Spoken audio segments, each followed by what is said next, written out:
Ndakuramukije mwene data, ndakuramukije inshuti yanje. Uyu ni Irene Nahatswe yandika ku rukuta rwa interinete witwa Parole de Paix de Réconciliation canke ijambo ry'amahoro no gusubiza hamwe. Uno munsi nipfuje ko tuganira, ni ibiganiro vyamaze kurengana mu by'ukuri, ariko nipfuje kubashikiriza muri iyi nzira y'amavideo ivuga ibijanye no kugaruka kwa Yesu Kristo. Nashaka ndagusomere ijambo ry'uno munsi kumbure rikubera impamba, ubundi impamba bayiha uwugodotse, ariko reka nariguhe kugira ngo urigumye kuko rizokugirira akamaro. Riri muri Matayo 6:24, hatubwira ngo ntawe usaba abami babiri, kuko yokwanka umwe agakunda uwundi, canke yoguma kuri umwe akagaya wa wundi. Ntimushobora gusaba Imana n'itunga. Muri kino gihe turafise abantu benshi batwigisha, bakatubwira ivyo babwiwe, bakatubwira ivyo badusomamwo, bakatubwira byinshi bitandukanye. Imana yamyeho kandi Imana iravuga, Imana iradukunda, Imana yaratwandikiye n'ibaruwa, niryo Bibiliya, niryo jambo rikuru dukwiye kugenderako, ariko bitavuze yuko Imana itavuga. Ariko kandi twarigishijwe nuko impwemu zose zivuga zitari iz'Imana. Ego nakubwiye ko nagomba ndaguhe impamba. Ubu rero tugaruke kuri aya majambo yajanye no kugaruka kwa Yesu. Yabaye inkuru ndende, yagiye ku bice ndwi, ariko kandi si ukuvuga ko yaheze. Kandi babandi bababwira ngo mbega aho vyavugiwe ko Yesu azogaruka akaba ataraza, iyo si inkuru y'abaporoso canke kushimye. Hariho naho umengane batigishije kugaruka kwa Yesu Kristo canke Yesu Kristo. Hariho rero uwo Yesu azogaruka, twarabisomye. Rero reka tubibandanye, mbere reka dusome ku rukuta rwacu nk'uko twagiye tubibashikiriza ku bashobora gusoma, hanyuma mwumve amakuru twimirije ayariyo, kandi namwe mwitegurire Yesu Kristo, kuko Yesu Kristo yarabwiye intumwa ziwe ati ntimuhagarike umutima, jewe ngiye kwa data kubategurira ikibanza, kandi aho ngiye kwa data hari amazu menshi, yaba ata kibanza kiriho nobibabwiye, ariko nzogaruka kubajana kugira aho mba namwe ariho muba. Ico gihe intumwa ntizabitahuye, mugabo bagiye gutangura kubona ko vya bindi yavuze n'ukuri nivyo, igihe bamubonye aduze ku gasozi, aduze bamuhanze amaso. Ariko yarababwiye ngo nzobarungikira umufasha, mpwemu yera, ego azodushoboza gutanga ubutumwa, niwe n'ubu ariko aramfasha kugira ngo ushobore kubashikiriza ijambo. Mana uhoraho, Mana y'icubahiro, ndaje imbere yawe mu izina ry'umwami wacu Yesu Kristo.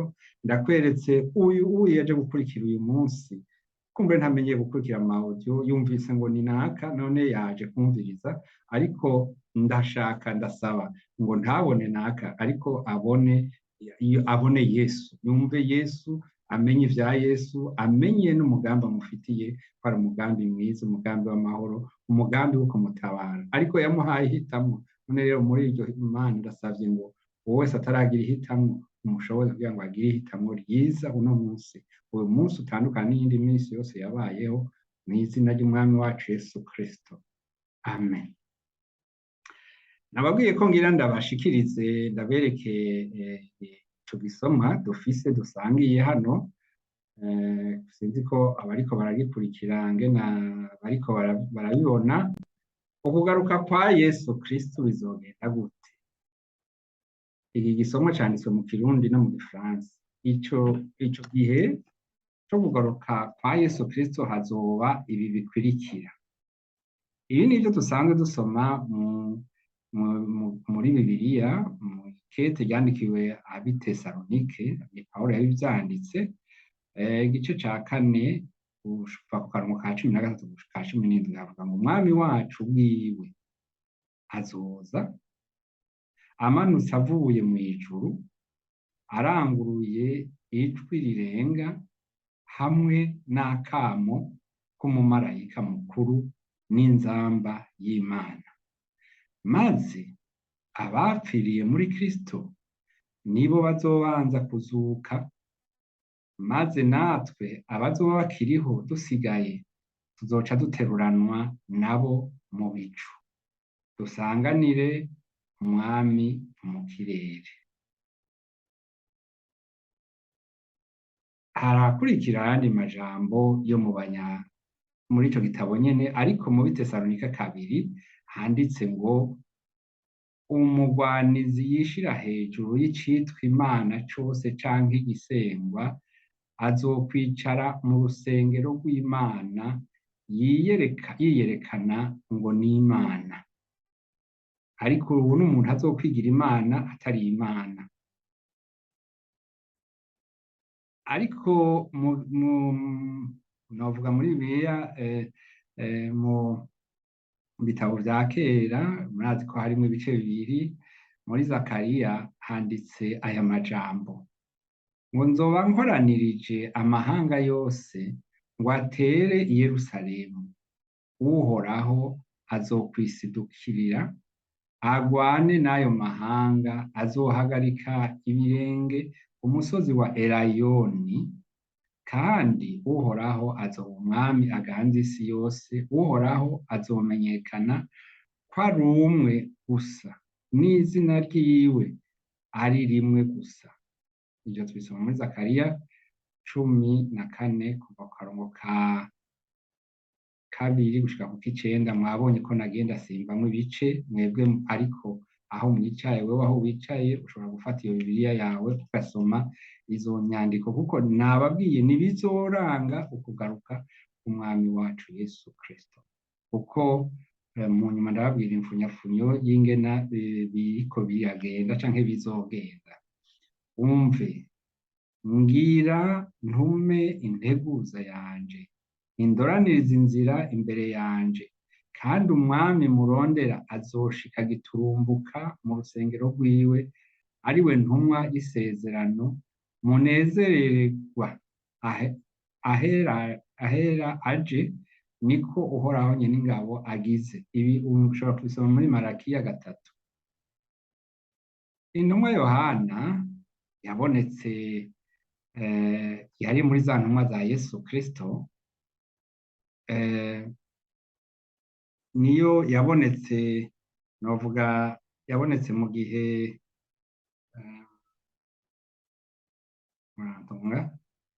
intumwa Yohana yabonetse ni muri za ntumwa, yo yaramvye kurusha izindi.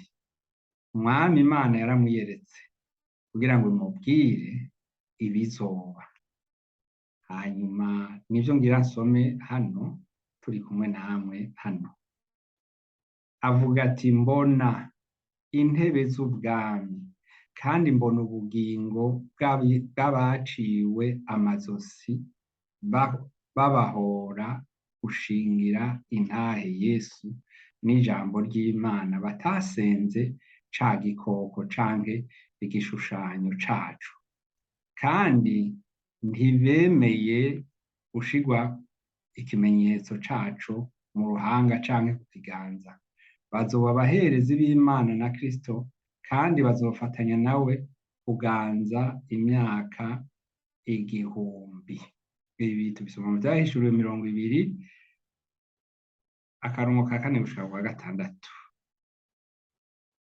Nk'uko muvyumvise, aya majambo dusomye ni amajambo kumbure bamwe bamaze kubona, bamaze kumva. Ikiriho ni iki gishobora gushika uyu munsi, nk'uko inzamba ishobora kuvuga. Ariko hari ivyavuzwe by'integuza biriko biritegura mu buryo tudasobanukiwe neza. Ubu ikiriho ni iki? Iyo nzamba niyavuga, Yesu azoba aje gutora abiwe. Muri abazoza gutora, azoza gutora abapfiriye muri Kristo, bazoba bamaze gupfa, abo bazozuka bamusange mu kirere. Hanyuma abazoba bakiriho bari muri Kristo nabo bazomusanganira aho nyene, bazoca baduzwa nk'isumaku babe basange Yesu Kristo, aho bazoca bibanira ibihe bidashira. Ntibizoba biheze kubera yuko mwavyumvise, kw'isi hazoba hakiri abantu, no mu kuzimu hazoba hakiri abapfuye.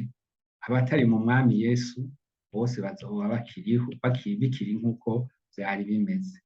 Gusa nyuma yaho hazoba intambara, nyuma yaho hazoba ubwami bw'imyaka 1000 c'umwami Yesu azogaba imyaka 1000.